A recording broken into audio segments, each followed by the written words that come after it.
உங்களை ரொம்ப அடிச்சுட்டாங்களா? அடிச்சுட்டாங்களாவா? உடம்புலாம் கண்ணு கண்ணு ஆக்கிட்டாங்களே என் கண்ணம்மா. கண்ணம்மாவா? அது எப்படிங்க அவ்வளவு கரெக்டா சொல்றீங்க? உன் பேர் என்ன? எங்க பாட்டன் பேர் வடிவழகன், எங்க அப்பன் பேர் முத்தழகன், எங்க அண்ணன் பேர் சிங்கார அழகன், என் பேர் அறிவழகன். அது மட்டுமா, நீ என் பொண்டாட்டி. உனக்கு எனக்கு அக்டோபர் மாசம் 6ஆம் தேதி நம்ம போலீஸ்ல கல்யாணம் நடந்தது. கண்ணம்மா என்னம்மா நான் சொல்றது சரிதானம்மா? அம்மம்மா என் கண்ணே பட்டுச்சு.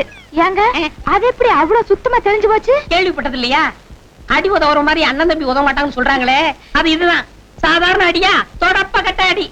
அடிச்ச அடியில எல்லாம் தெளிஞ்சாச்சு. இனிமே எனக்கு எந்த கன்ஃபியூஷனும் இல்லை இல்லை. ஐயோ ரொம்ப ஆகாதீங்க, மறுபடியும் குழம்பிற போது. ஏய் பேபி, என்னடா அப்படி பாக்குற? நமக்கு ரொம்ப வேண்டியவங்க, அதனாலதான் எங்க இருந்தாலும் தேடி கண்டுபிடிச்சு இழுத்துட்டு வர சொன்னேன். அவ்வளவு நெருக்கம். அந்த கேசட்டை உன் ஃப்ரெண்டு கிட்ட கொடுத்து ஒளிச்சு வைக்க சொன்னல, எங்க? என்ன சித்திரவதை பண்ணாலும் அந்த உண்மை மாத்திரம் என்கிட்ட இருந்து வெளியே வராது. எங்க அப்பாவை கொண்ட பாவீங்களா? அந்த கொடுமை அப்படியே படம் பிடிச்சு வச்சிருக்கேன்டா. அது போலீஸ்ல சிக்கத்தான் போகுது. உங்க போலி வேஷம் கலையத்தான் போகுது. 1 2 3 4 5. எழுதிக்கமா. 5 சட்டை, 5 ஜாக்கெட்டு.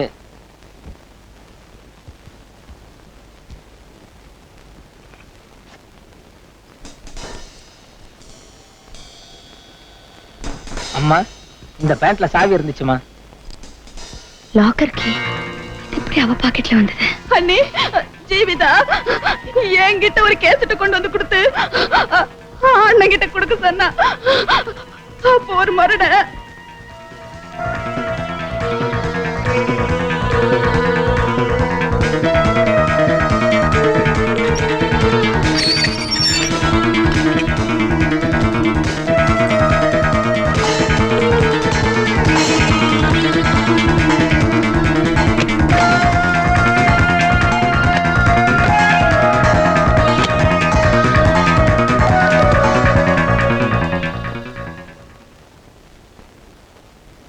ராஜு, அந்த விஜய்க்கு பதிலா என்ன வேணாலும் கொன்னுடு. என் மகளை அவனோட வாழ விடு.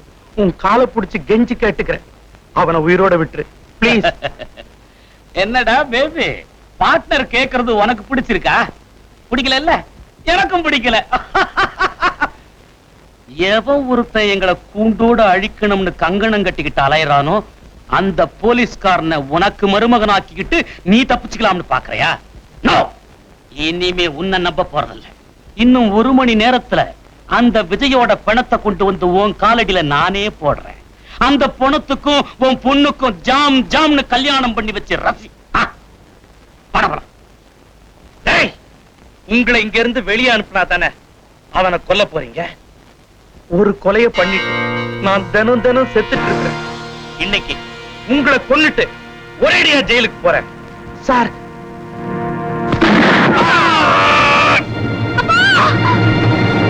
இந்த நாட்டுல நடக்கிற அநியாயம் அக்கிரமம் எல்லாத்துக்கும் மூல காரணம் நான் தான். உங்க எல்லாருக்கும் காட்ஃபாதர் நான் தான். எல்லாத்துக்கும் மேல நானே ஒரு போலீஸ் அதிகாரியா இருந்துகிட்டு ரத்தனசாமியை சுட்டு கொன்னதும் நான் தான். இந்த உண்மைகள் எல்லாம் அந்த கேசட்டை பாக்குற ஒரு சின்ன குழந்தை கூட புரிஞ்சு போகும். அந்த கேசட் இன்னும் நம்ம கைக்கு சிக்கல. அத பத்தி இப்ப ஏன் கவலைப்படுற? அந்த கேசட் விஷயம் தெரிஞ்சவங்க 2 பேர். அதுல ஜீவிதா நம்ம கையில, ரேவதி ஏமன் கையில. கூல் மாதிரி பேசாது. அந்த பொண்ணுதான் செத்துருச்சே தவிர அந்த கேசட் இன்னும் உயிரோட எங்கேயோ உலாவிக்கிட்டு தான் இருக்கு. அந்த கேசட் இன்ஸ்பெக்டர் விஜய் கையில கிடைச்சதுன்னா மேலதிகாரிகள் கைக்கு போகும். மேலதிகாரிகள் கையில கிடைச்சா என் பதவி போறது மட்டுமில்ல, என்னையே மேல அனுப்பிச்சிருவாங்க. அவ்வளவு சீக்கிரமா நான் உன்னை மேல போக விட்டுருவேனா? ஏண்டா பேபி, இதுக்கு என்னடா பண்ணலாம்? நாய்க்குட்டி கிட்ட பேசி பிரயோஜனம் இல்ல. நான் சொல்றத கவனமா கேளு. ஒரு திட்டம் போட்டு இன்ஸ்பெக்டர் விஜய மைனர் மாணிக்கம் தோப்புக்கு அனுப்பி வைக்கிறேன். வழக்கம் போல அவனை தீர்த்து கட்டிடு.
எங்க அண்ணனை கொலை செஞ்ச என் தங்கச்சி சாவுக்கு காரணமா இருந்த என் கையாலையும் கழுத்தை நெரிச்சு கொண்டிருப்பேன். ஆனா ஓ அதிர்ஷ்டம், நான் காக்கி சட்டையில இருக்கேன். சட்டம் உன்னை தூக்கல ஏத்தல. இந்த சட்டையை கலட்டி எரிஞ்சிட்டு அதை நான் செய்ய தயங்க மாட்டேன். Success sir. அந்த ஸ்மக்லிங்க்கு யார் தலைவனோ அவனை நான் பிடிச்சிட்டேன்.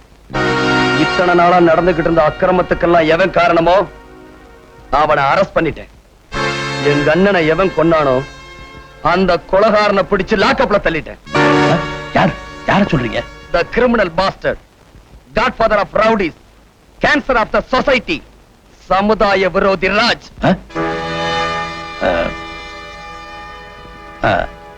அவனை எப்படி பிடிச்சீங்க? என்னையும் கொலை செய்ய அவன் திட்டம் போட்டிருந்தான். அந்த திட்டத்தோட எதிரொலிதான் உங்களுக்கு கிடைச்ச இன்ஃபர்மேஷன். அது உங்களுக்கு புரியல, நான் புரிஞ்சுக்கிட்டேன். அவன் என்கிட்ட மாட்டிக்கிட்டான். சார், இந்த காக்கி சட்டை போட்டிருந்ததுனாலதான் அவனை உயிரோட விட்டுட்டேன். இல்ல அந்த கொலகாரனாய சல்லி சல்லி ஆக்கியிருப்பேன். காம் டவுன், ஐ சே காம் டவுன். இப்ப அவன் எங்க வச்சிருக்கீங்க? என் ஸ்டேஷன் லாக்கப்ல தான் சார் இருக்கான். அவனை சும்மா விடக்கூடாது. கோர்ட்ல நிறுத்தி அவனுங்க கூட்டாளிங்க யாரு, அவனுக்கு யார் பேக்ரவுண்ட், அவனுங்க எங்க இருந்தாலும் சரி, எந்த பதவியில இருந்தாலும் சரி, சட்டத்துக்கு முன்னால அடையாளம் காட்டி தூக்கலை ஏத்தணும் சார். அப்பத்தான் இங்க எரிஞ்சுக்கிட்டு இருக்க நெருப்பு அணையும். Don't get excited. மேல நடக்க வேண்டியதெல்லாம் நான் பாத்துக்கிறேன். நீங்க என்ன செய்றீங்க? பக்கத்து ரூம்ல போய் அமைதியா உட்கார்ந்து அங்க என்ன நடந்ததோ அதை டீடைல்டா ஒரு ஸ்டேட்மெண்ட் எழுதி என்கிட்ட கொடுங்க. போங்க.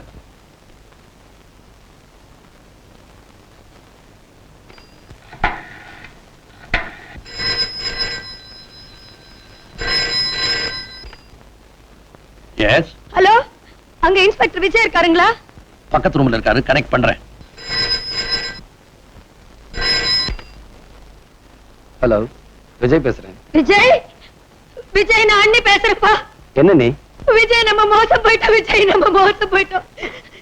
இவ்வளவு நாளா நடந்த கொலை கொள்ளை இதுக்கெல்லாம் காரணம் வேற யாரும் இல்லப்பா, உங்க உங்க அந்த டிஜி தான்.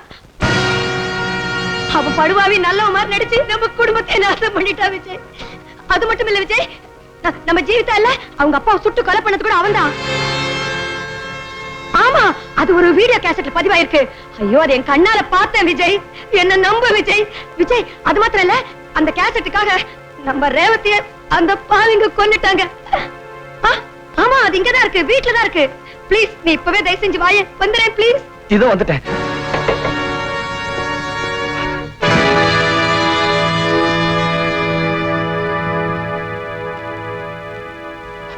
என்னப்பா, நான் யாரு என்னன்னு உங்க அண்ணி டீடைல்டா சொல்லிட்டாங்களா? உங்க அண்ணி சொன்னதை உன்னால நம்ப முடியல. அவங்க சொன்னதெல்லாம் 100க்கு 100 உண்மை. Criminal bastard, godfather of the rowdies, cancer of the society அப்படின்னு அடிக்கடி நீ வர்ணனை பண்ணுவியே, அது வேற யாரும் இல்ல, சாட்சாத் நானே தான். நம்ம டிபார்ட்மெண்ட்ல உன்ன மாதிரி பிழைக்க தெரியாதவங்க நிறைய பேர், என்ன மாதிரி பிழைக்க தெரிஞ்சவங்க கொஞ்சம் பேர் தான். என்ன வேலையே பயிரமே இது நியாயமானு கேட்க போறியா? இல்ல சட்டத்தையும் ஒழுங்கையும் பாதுகாக்க வேண்டிய இந்த இடத்துலயே அதை குழி தோண்டி புதைச்சு சமாதி கட்டுறீங்களேன்னு வேதனைப்பட போறியா? தம்பி, சட்டம்ங்கிறது ஒரு இருட்டறை, அதுல போய் வெளிச்சத்தை தேடிக்கிட்டு இருக்கியே. சட்டம் ஒரு இருட்டறை தான், அதுல சாட்சியை தேடி அலைஞ்சுகிட்டு இருக்கிறதுக்கு நான் ஒண்ணும் கோலை இல்ல. நீதியின் மறுபக்கமா இருந்து எனக்கு நானே நீதிபதியா வெற்றி எனக்குத்தான் மிஸ்டர் ராமதுரை.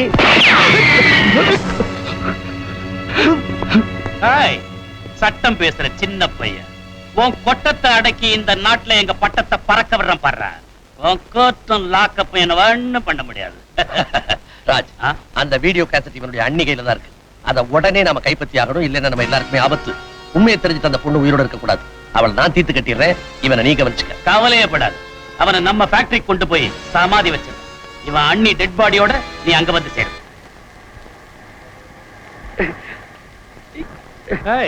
சின்ன பையன், உன்ன மாதிரி திமிர் பிடிச்ச அதிகாரிகளை சாகடிக்கிறதுக்கு நான் முன்ன மாதிரி ஆட்கள் வச்சுக்கிறது இல்ல, புதுசு புதுசா மிஷின்களை வச்சுக்கிட்டு இருக்கேன்.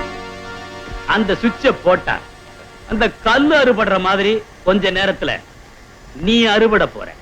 இது வரைக்கும் உருளைக்கிழங்கு சிப்ஸ் தான் பார்த்திருக்கிறேன், இப்போ உன்னை சிப்ஸா போட போறேன். போடவா?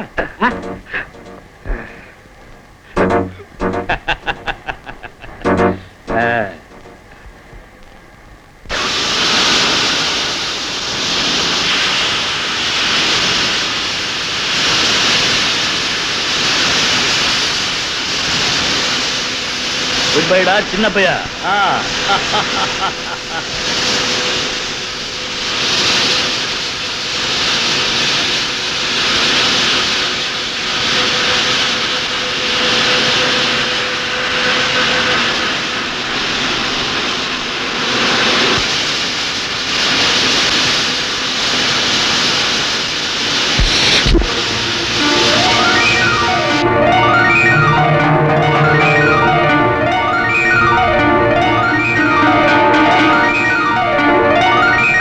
கொஞ்ச நேரத்துல டிஐஜி வருவாரு. வந்தா அங்க வந்து பார்க்க சொல்லு. சரிங்க சார்.